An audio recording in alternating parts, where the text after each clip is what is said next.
প্রেমিক গুরু বা প্রেম ভক্তি ও সাধন পদ্ধতি। শ্রীমৎ স্বামী নিগমানন্দ পরমহংস প্রণীত বেদান্ত উক্ত নির্বাণ মুক্তি সর্বধর্ম সমন্বয়ী ও সর্বভেদমত সমঞ্জস্যা বেদান্ত শাস্ত্রের উদার গর্বে সর্বাধিকারী জনগণ স্থান লাভ করিয়া কৃতার্থ হইয়াছেন। বেদান্তের পরম পুরুষার্থ বিচার প্রসঙ্গে যে নির্বাণ মুক্তির কথা বলা হইয়াছে, তাহাতে বিভিন্ন দার্শনিকের চরম লক্ষ্যত্ব তন্মধ্যেই সন্নিবিষ্ট রহিয়াছে। আবার শুধু নির্বাণ মুক্তি নহে, বৈদান্তিক সালুক্যাদি চতুর্বিধা মুক্তিকেও চরম মুক্তির অবস্থান্তর বলিয়া নির্দেশ করিয়াছেন। পরমেশ্বর সমুদয় স্থান অধিকার করত, সকল লোকে পরিব্যাপ্ত হইয়া আছেন এবং পৃথিবী, চন্দ্র, সূর্য প্রভৃতি ভূলোক ও দুলোক সমূহ পরমেশ্বরে প্রতিষ্ঠিত রহিয়াছে। সাধক যখন এই মহান সত্যটি বিশেষ রূপে হৃদয়ঙ্গম করিতে পারেন এবং এই ভাবটি ক্রমে যখন তাহার জীবনগত হইয়া পড়ে, তখনই তিনি পরমেশ্বরের সহিত এক লোকে বাস করেন। ইহাই সালোক্য মুক্তি। এই অবস্থায় সাধক মহা সমুদ্রস্থিত ক্ষুদ্র ক্ষুদ্র দ্বীপপুঞ্জের ন্যায় অনন্ত ব্রহ্ম সমুদ্রের গর্ভে ভূলোক ও দুলোক সমূহকে ভাসমান দেখিতে পান। যদিও বাহিরে পৃথিবী তাহার বাসভূমি থাকে, কিন্তু প্রকৃত প্রস্তাবে এ অবস্থায় তিনি আর পৃথিবীর লোক থাকেন না। অনন্তকালের জন্য ব্রহ্মে আপনার বাসস্থান নির্দেশ করত, নির্ভয়, নিশ্চিন্ত ও পরমানন্দযুক্ত হন। এতএব দেখা যাইতেছে যে পরমেশ্বরের সর্বব্যাপ্তিত্ব ভাবটি ক্রমে যখন সাধকের সমগ্র হৃদয়কে অধিকার করে, তখনই তাহার সালোক্য মুক্তি সিদ্ধ হয়।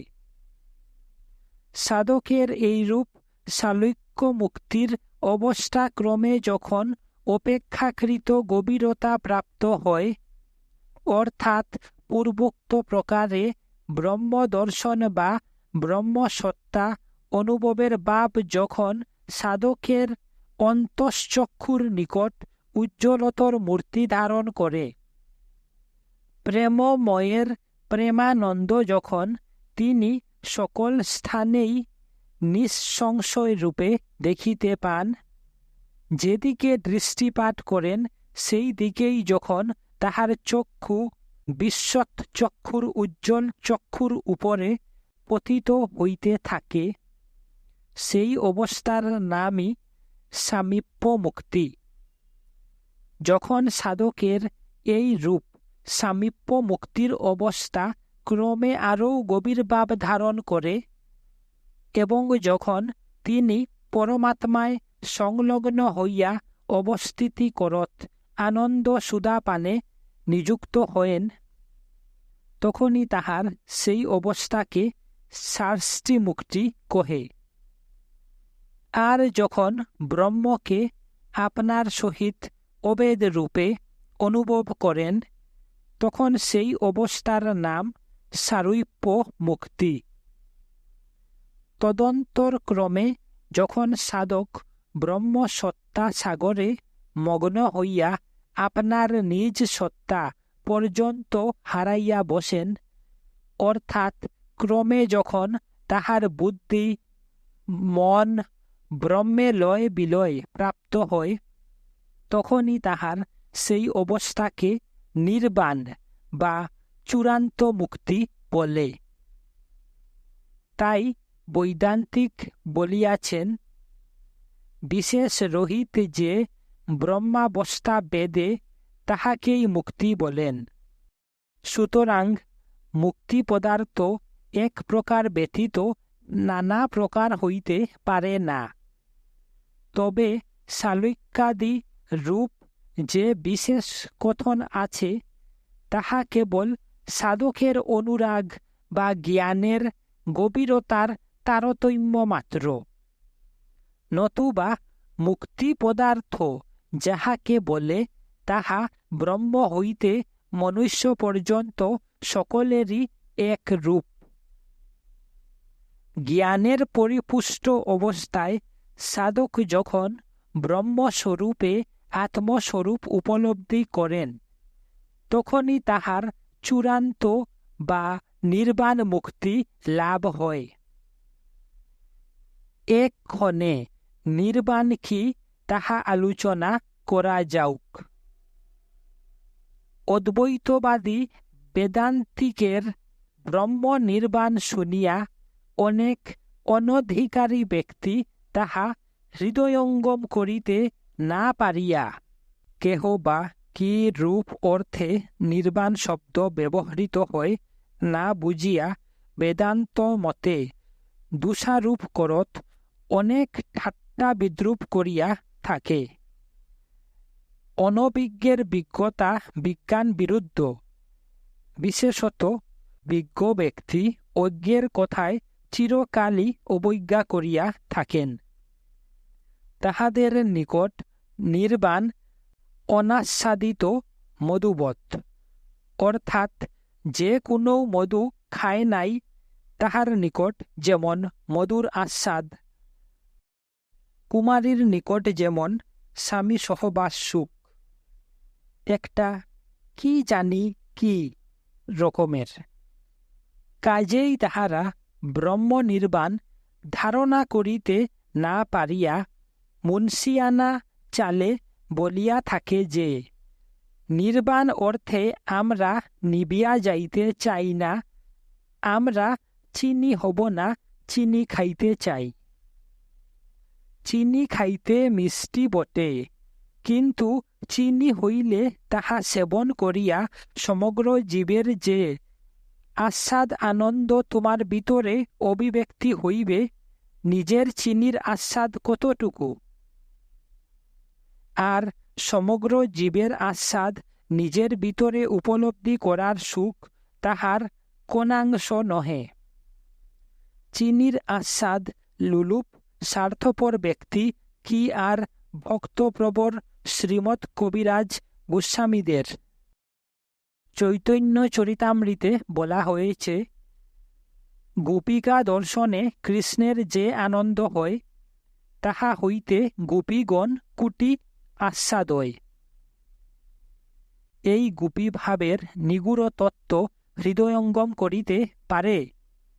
রাধা কৃষ্ণের মিলনাত্মক আত্মার স্বরূপানন্দ উপভোগ ব্যতীত শ্রীকৃষ্ণ উপভোগ কখনই গোপীভাবের আদর্শ নহে। নির্বাণ অর্থে নিবিয়া যাওয়া নহে, বিলীন ভাবকেই নির্বাণ বলে। আচার্য প্রবর শ্রীমৎ রামানুজ স্বামীও নির্বাণ শব্দের প্রকৃত অর্থ গ্রহণ না করিয়া বলিয়াছেন, অহং এই অর্থের বিনাশে যদি মুখ্য অর্থাৎ নির্বাণ স্থাপন হয়, তবে তাদৃশ মুখ্য কথার প্রস্তাবের গন্ধ মাত্রে আমি পশ্চাৎ প্রস্থান করি। কিন্তু আমরা নির্বাণ অর্থে অহং বিনাশ না বুঝিয়া বরং তদ্বিপরীত অহং প্রতিষ্ঠাই বুঝিয়া থাকি। সমগ্র বেদান্ত শাস্ত্রের ইহাই অভিপ্রায়। ফল কথা যে আত্মার ক্ষয় নাই, বিনাশ নাই, যে আত্মা অমর, তাহা নিবিয়া যাইবে কি প্রকারে? সমস্ত শ্রুতি, দর্শন, পুরাণ, উপনিষদ, তন্ত্র প্রভৃতি শাস্ত্রে মুক্তি সম্বন্ধে যত কিছু বলা হইয়াছে তাহার দ্বারা প্রকাশ হইতেছে যে জীব আত্মার স্বরূপে অবস্থিতি মুক্তি এবং স্বরূপ ত্যাগী বন্ধন। হৃদয় গ্রন্থি সমূহের অর্থাৎ জড় ও চৈতন্যের বন্ধন গ্রন্থি সমূহের উচ্ছেদই মুক্তি এবং ওই গ্রন্থির নামই বন্ধন। বস্তুর যথার্থ দর্শন বা ব্রহ্মবুদ্ধির অপনয়নই মুক্তি এবং অযথার্থ দর্শনই বন্ধন। চঞ্চলতা শূন্য মনের যে স্থিরভাবে অবস্থিতি তাহাই মুক্তি এবং বহু বিষয়ে মনের যে গমনাগমন তাহাই বন্ধন। মনের যে শান্তিরূপ নির্মল আনন্দ তাহাই মুক্তি এবং মনের যে প্রকাশ তাহাই বন্ধন। পৃথিবীর কোনো বস্তুর প্রতি আস্থা না থাকার নামই মুক্তি এবং অনাত্মীয় পদার্থের প্রতি বিন্দুমাত্র আস্থা থাকাও সুদৃঢ় বন্ধন।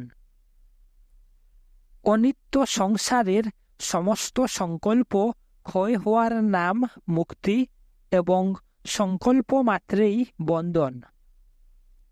এমনকি যোগ আদি সাধনের সংকল্পও বন্ধন। সম্পূর্ণরূপে নিজের ইচ্ছা বা বাসনার ত্যাগই মুক্তি এবং বাসনা মাত্রেই বন্ধন। সকল প্রকার আশা ক্ষয় হইলে মনের যে ক্ষয় হয় তাহাই মুক্তি এবং আশা মাত্রেই বন্ধন। সম্পূর্ণরূপে ভোগ চিন্তার যে বিরাম তাহাই মুক্তি এবং ভোগ চিন্তাই বন্ধন। সকল প্রকার আসক্তি ত্যাগী মুক্তি এবং বিষয় সঙ্গই বন্ধন। দ্রষ্টার সহিত দৃশ্য বস্তুর যখন সম্বন্ধ না থাকে তখনই মুক্তি এবং দ্রষ্টার সহিত দৃশ্য বস্তুর যে সম্বন্ধ তাহাই বন্ধন। বিশেষ বিবেচনা করিলে ইহা স্পষ্টই প্রতীয়মান হয় যে এই সমস্ত বাক্য দ্বারা মুক্তির একই ভাব প্রকাশ পাইতেছে। আত্মার স্বরূপ ভাব হইতে বিচ্ছিন্ন হওয়াই বন্ধন এবং স্বস্বরূপ অবস্থানই মুক্তি। তবে স্বরূপ সম্বন্ধে মতানৈক্য থাকিতে পারে, কিন্তু স্বস্বরূপে অবস্থানই যে মুক্তি ইহা সর্বদা সম্মত। অনৈত্যারূপ ত্যাগ করিয়া স্বরূপে অবস্থিতির নাম মুক্তি। দুর্বাসা, দত্তাত্রেয়, উদ্দালক, আরুণি, সুখদেব, প্রহ্লাদ, শ্বেতকেতু প্রভৃতি বহু ব্যক্তি রক্ত মাংসের দেহাধারী হইয়াও মুক্তপুরুষ বলিয়া শাস্ত্রে কথিত হইয়া থাকেন। সুতরাং নির্বাণ অর্থে যে অহং নাশ নহে, ইহা আশা করি বুঝিতে পারিয়াছেন। নির্বাণ অর্থে যদি স্বরূপ প্রতিষ্ঠা হয় তবে নিবিয়া যাইবে কে? পার্থিব সুখ দুঃখ, পার্থিব অবিলাস প্রভৃতি সকল প্রকার পার্থিব ভাবের বিলীন অবস্থাকেই নির্বাণ বলা যাইতে পারে। অদ্বৈতবাদীগণ নির্বাণস্থ মনোলয় অর্থাৎ মনের লয়কেই নির্বাণ বলিয়া থাকেন। ভগবান বুদ্ধদেব জরা, মরণ ও পীড়া জনিত দুঃসহ দুঃখের হস্ত হইতে নিস্তার পাওয়াকেই নির্বাণ বলিয়াছেন। সুতরাং নির্বাণ শব্দে সত্তাবিলোপ বা একবারে মহাবিনাশ নহে, কেবলমাত্র ভ্রম, ঘৃণা ও তৃষ্ণা, এই তিনটির ঐত্যন্তিক উচ্ছেদই নির্বাণ শব্দে কথিত হয়।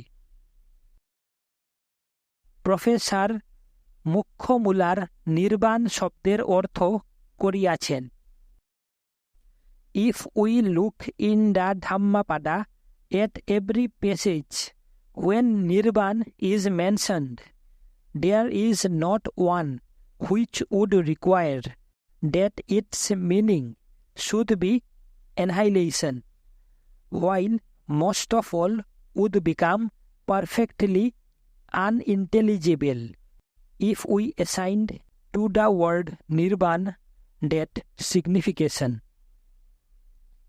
Buddha Kosa's Parable.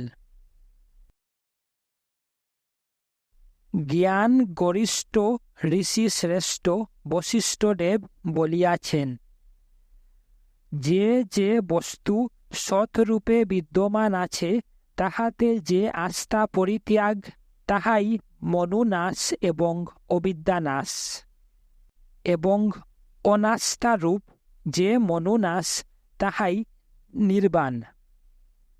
এত এব অবিদ্যাজনিত মন নিবিয়া যাওয়াকেই নির্বাণ শব্দে অভিহিত করা হইয়াছে। যে অবস্থায় মনের লয় হয় তাহাকেই মুক্তি বলিয়া জানিও।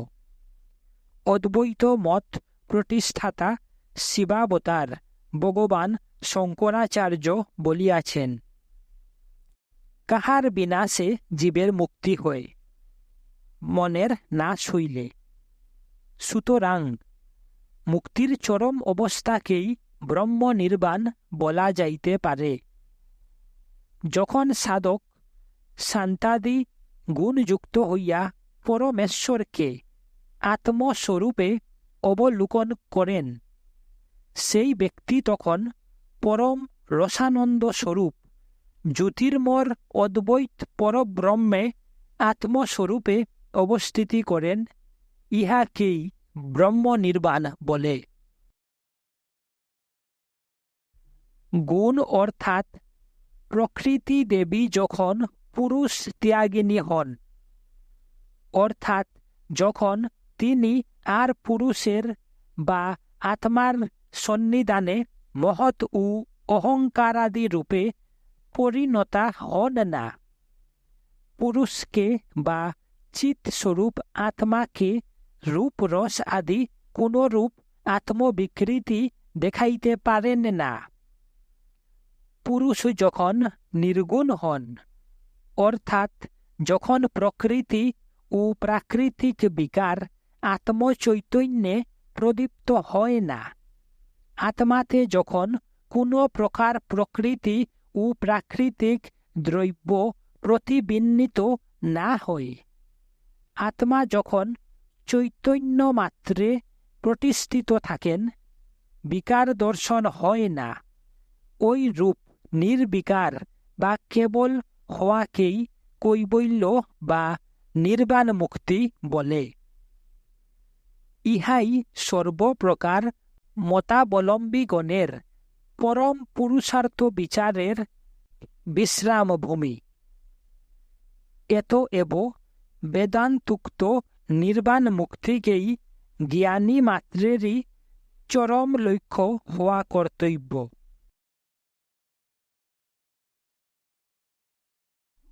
মুক্তি লাভের উপায়।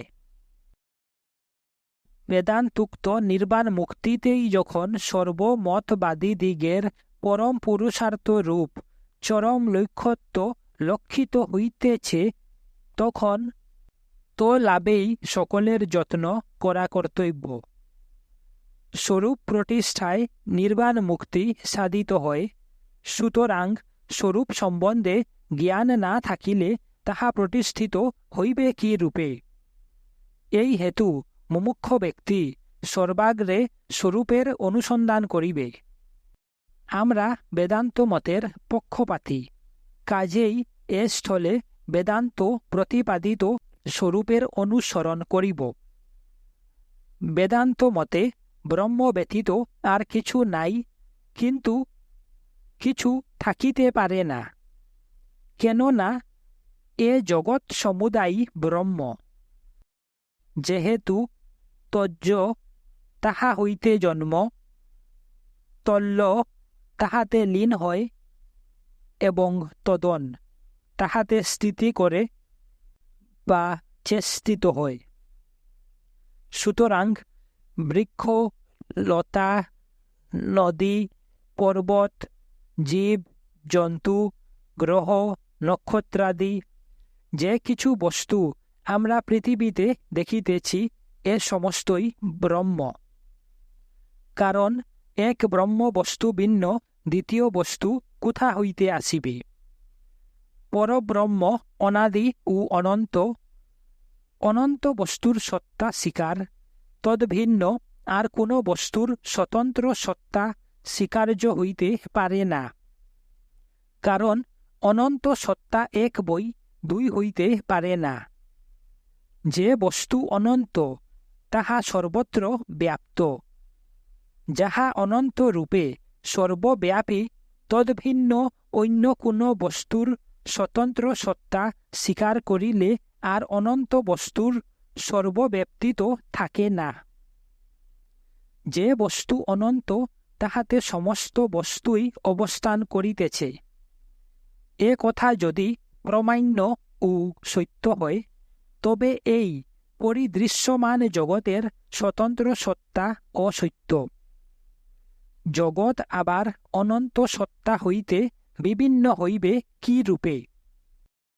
যদি বল জগৎ স্বতন্ত্র পদার্থ, তবে বলিতে হইবে পরব্রহ্ম অনন্ত নহেন। এতএব জগৎ ব্রহ্মেই অবস্থান করিতেছে। এক ব্রহ্মই বিশ্বব্যাপী হইয়া সমস্ত পদার্থে উৎপ্রুত হইয়াছেন। কোন ন্যায়ে এ যুক্তি খণ্ডিত হইতে পারে না। যাহারা বলেন পরমেশ্বর সর্বব্যাপী, অথচ জগৎ সেই পরমেশ্বর হইতে স্বতন্ত্র ও ভিন্ন পদার্থ, তাহারা পারত পরমেশ্বরের অনন্ত সত্তার অস্তিত্ব ও সার্বব্যাপ্তিত্ব স্বীকার করেন না। যখনই বলিলে পরমেশ্বর সর্বব্যাপী ও অনন্ত, তখনই জগতের স্বতন্ত্র ও বিভিন্ন সত্তা অস্বীকার করিলে। যাহা অনন্ত তাহা অবশ্য অনাদি। যাহার আদি আছে তাহার সীমা ও শেষ আছে, কিন্তু অনন্তের সীমা ও শেষ সম্ভবে না। সুতরাং অনন্ত পদার্থ অনাদি। এতএব ব্রহ্ম যদি অনাদি ও অনন্ত হন, তবে অবশ্য বলিতে হইবে যে এই জগৎ ও ব্রহ্মাণ্ড সেই ব্রহ্মের শরীর ও রূপ। তিনি অনন্ত বিশ্বের বস্তুরূপে অবস্থিত আছেন এবং এই অনন্ত বিশ্ব তাহাতেই অবস্থান করিছে। সৃষ্টির পূর্বে যখন কিছুই ছিল না, তখন কেবলমাত্র পরব্রহ্ম পূর্ণভাবে সর্বত্র বর্তমান ছিলেন। তিনি ইচ্ছা করিলেন আমি বহু হইব, তাই চেতনা চেতন জীবপূর্ণ জগৎ রূপে এই বহু হইয়াছেন। সুতরাং এই জগৎ ব্রহ্মবস্তু এবং আমাদের আত্মাও অবিদ্যাবচ্ছিন্ন ব্রহ্মাত্মা। যখন মনুষ্যরূপী অবিদ্যাবচ্ছিন্ন ব্রহ্ম তত্ত্বজ্ঞান প্রাপ্ত হন, তখনই তিনি আপনাকে সচ্চিদানন্দ স্বরূপ ব্রহ্ম বলিয়া বুঝিতে পারেন। এই রূপে আপনাকে ব্রহ্ম বলিয়া নিশ্চয় করিতে সক্ষম হওয়ার নামই স্বরূপ প্রতিষ্ঠা বা মুক্তি। আমি ব্রহ্ম, ইহাই আমার স্বরূপ। কিন্তু মায়া পরিশূন্য আমি ব্রহ্ম, মায়োপাধিক আমি জীব। জীবে চৈতন্য ও চৈতন্য চালক শক্তি বিদ্যমান আছে। চৈতন্য ঈশ্বর, চৈতন্য চালক শক্তি মায়া।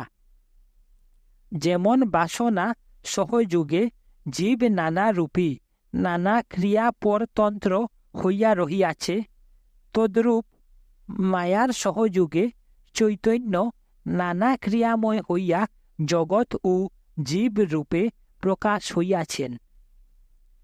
জীব মায়াধিকৃত, চৈতন্য মায়ামুক্ত ব্রহ্ম। চৈতন্য ও মায়া বিভিন্ন পদার্থ নহে বটে, কিন্তু বিভিন্ন ক্রিয়াময়। চৈতন্য জড়ভাবে রূপান্তরিত হইলে জড় ও চৈতন্য মধ্যবর্তী উভয়ের সংমিশ্রণ।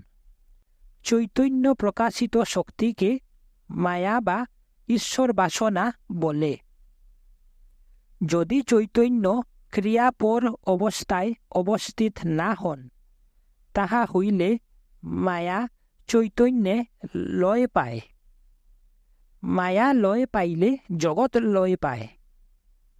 চৈতন্যকে প্রকাশ ও ক্রিয়াপর করিবার জন্য কাল ও সৎ এই দুই নিত্য ঈশ্বরাংশ চৈতন্য হইতে যে স্থূল অবস্থা আনয়ন করে, তাহাই মায়া বা প্রকৃতি।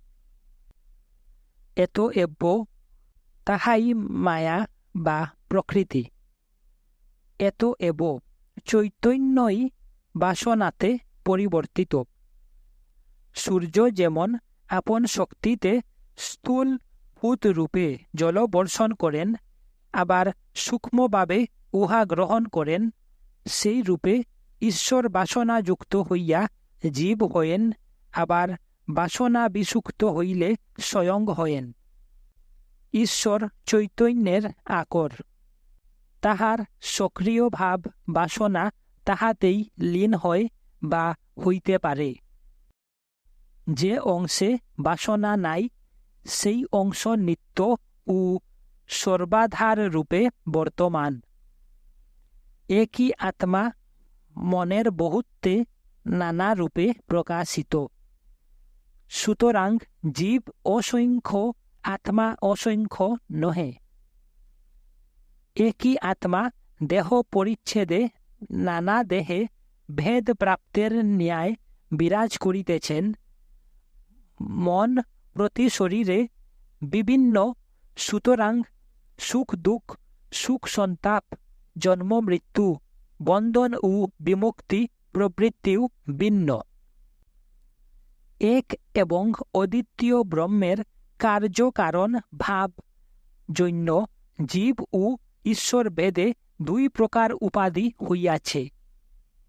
কারণ ভাব জন্য অন্তর্যামী ঈশ্বর উপাধি এবং কার্যভাব জন্য অহং পদ বাচ্য জীব উপাধি হইয়াছে। ব্রহ্ম অদ্বৈত হইয়াও কার্যকারণ ভাব জন্য দ্বৈতরূপে প্রতীয়মান হইতেছেন। এই দ্বৈত ভাব নিবারণের উপায় বিবেক। জীবের বিবেক জ্ঞান উপস্থিত হইলে জীব ও ঈশ্বর রূপ উপাধির নাশ হইয়া কেবল শুদ্ধ চৈতন্য মাত্র অবশিষ্ট থাকে। সেই অবশিষ্ট শুদ্ধ চৈতন্যই অদ্বৈত ব্রহ্ম। এইরূপ অদ্বৈত ব্রহ্ম জ্ঞান হইলেই সংসার বন্ধন হইতে পরিমুক্ত হওয়া যায়। এখন কথা এই যে, যদিও সৃষ্টির পূর্বে পরব্রহ্ম ব্যতীত দ্বিতীয় বস্তু কিছুই ছিল না, একমাত্র তিনি পূর্ণভাবে অনন্ত দেশ অধিকার করত বর্তমান ছিলেন।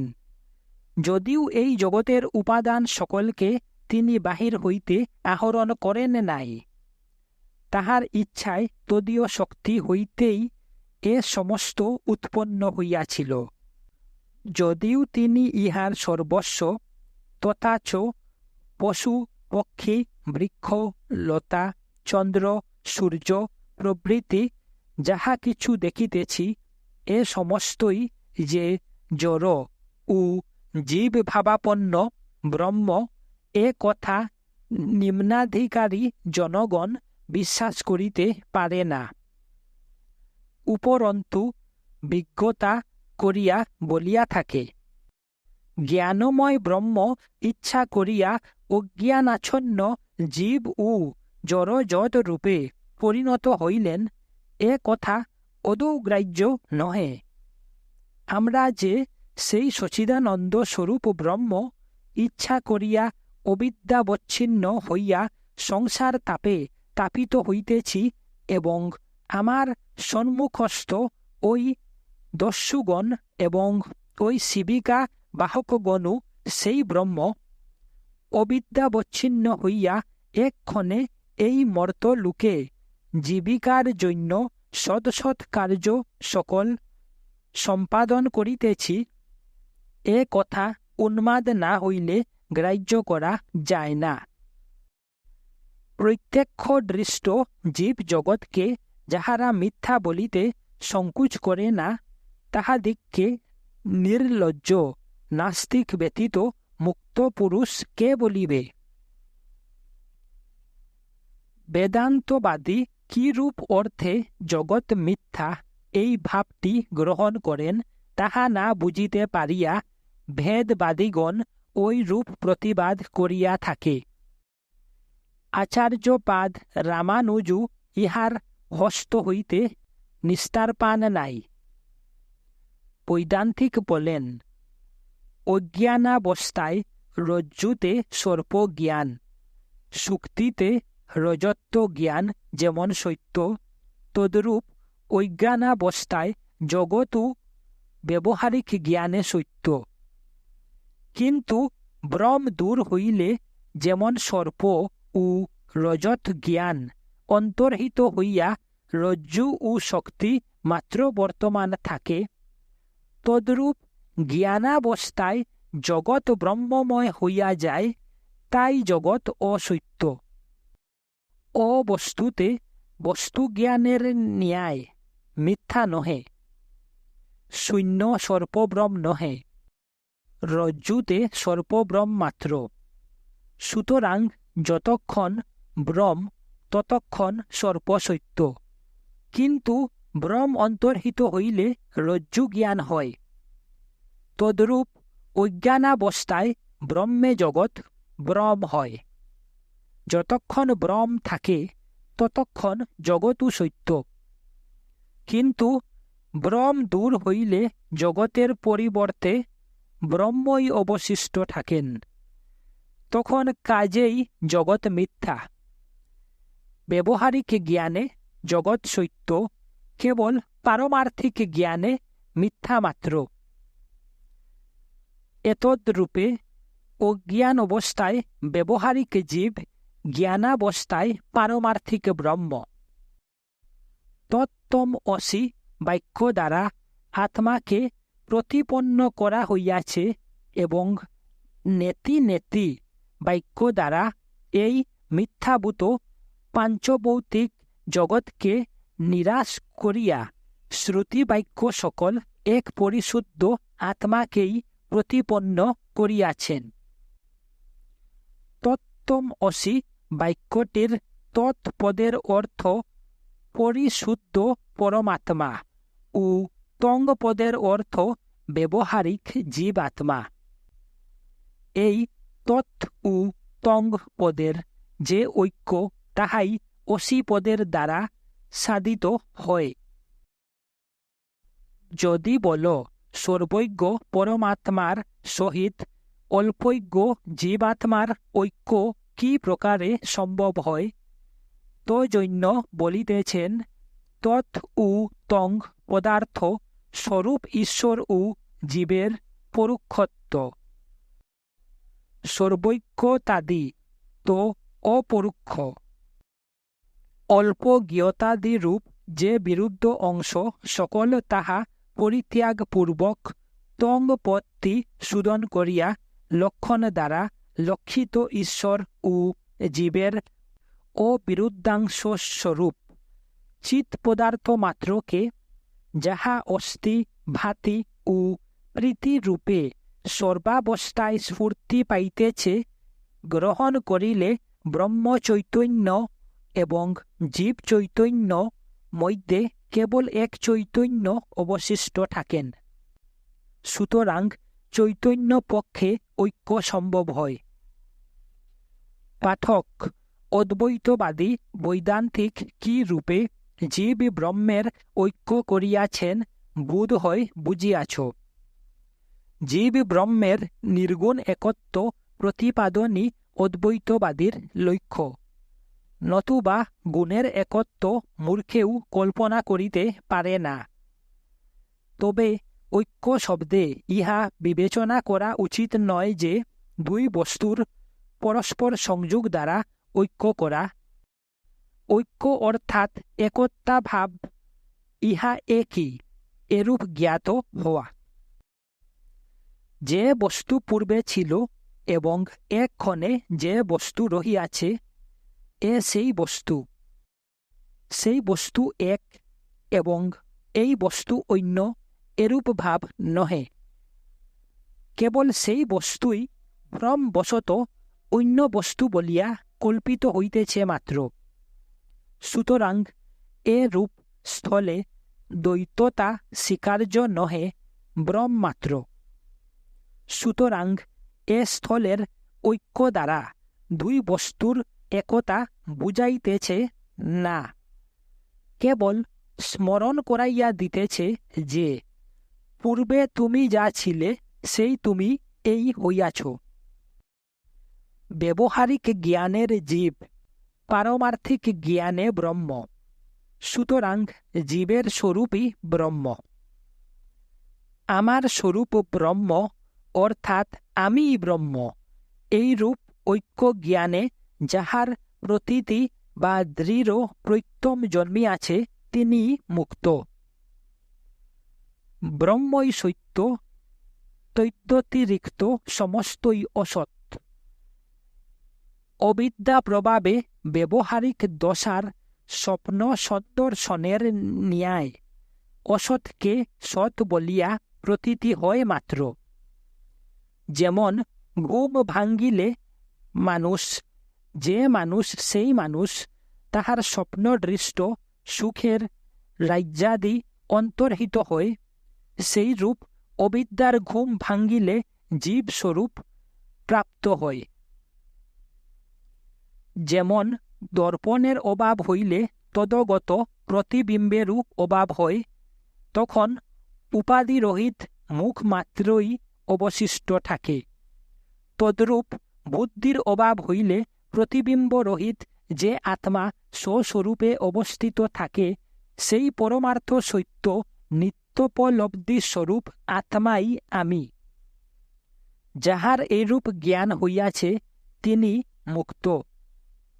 তাই মুক্ত পুরুষ উচ্চকণ্ঠে বলিয়াছেন, অসংখ্য গ্রন্থে যাহা উক্ত হইয়াছে তাহা আমি শ্লোকার্ধে বলিতেছি। ব্রহ্মই সত্য, জগৎ মিথ্যা এবং ব্রহ্ম ভিন্নও জীব আর কেহ নহে। বেদ বেদান্ত এই অধ্যাত্ম বিজ্ঞান প্রকাশ করিয়াছেন। প্রকাশ করিয়া মানবকে এক নতুন চক্ষু দিয়াছেন।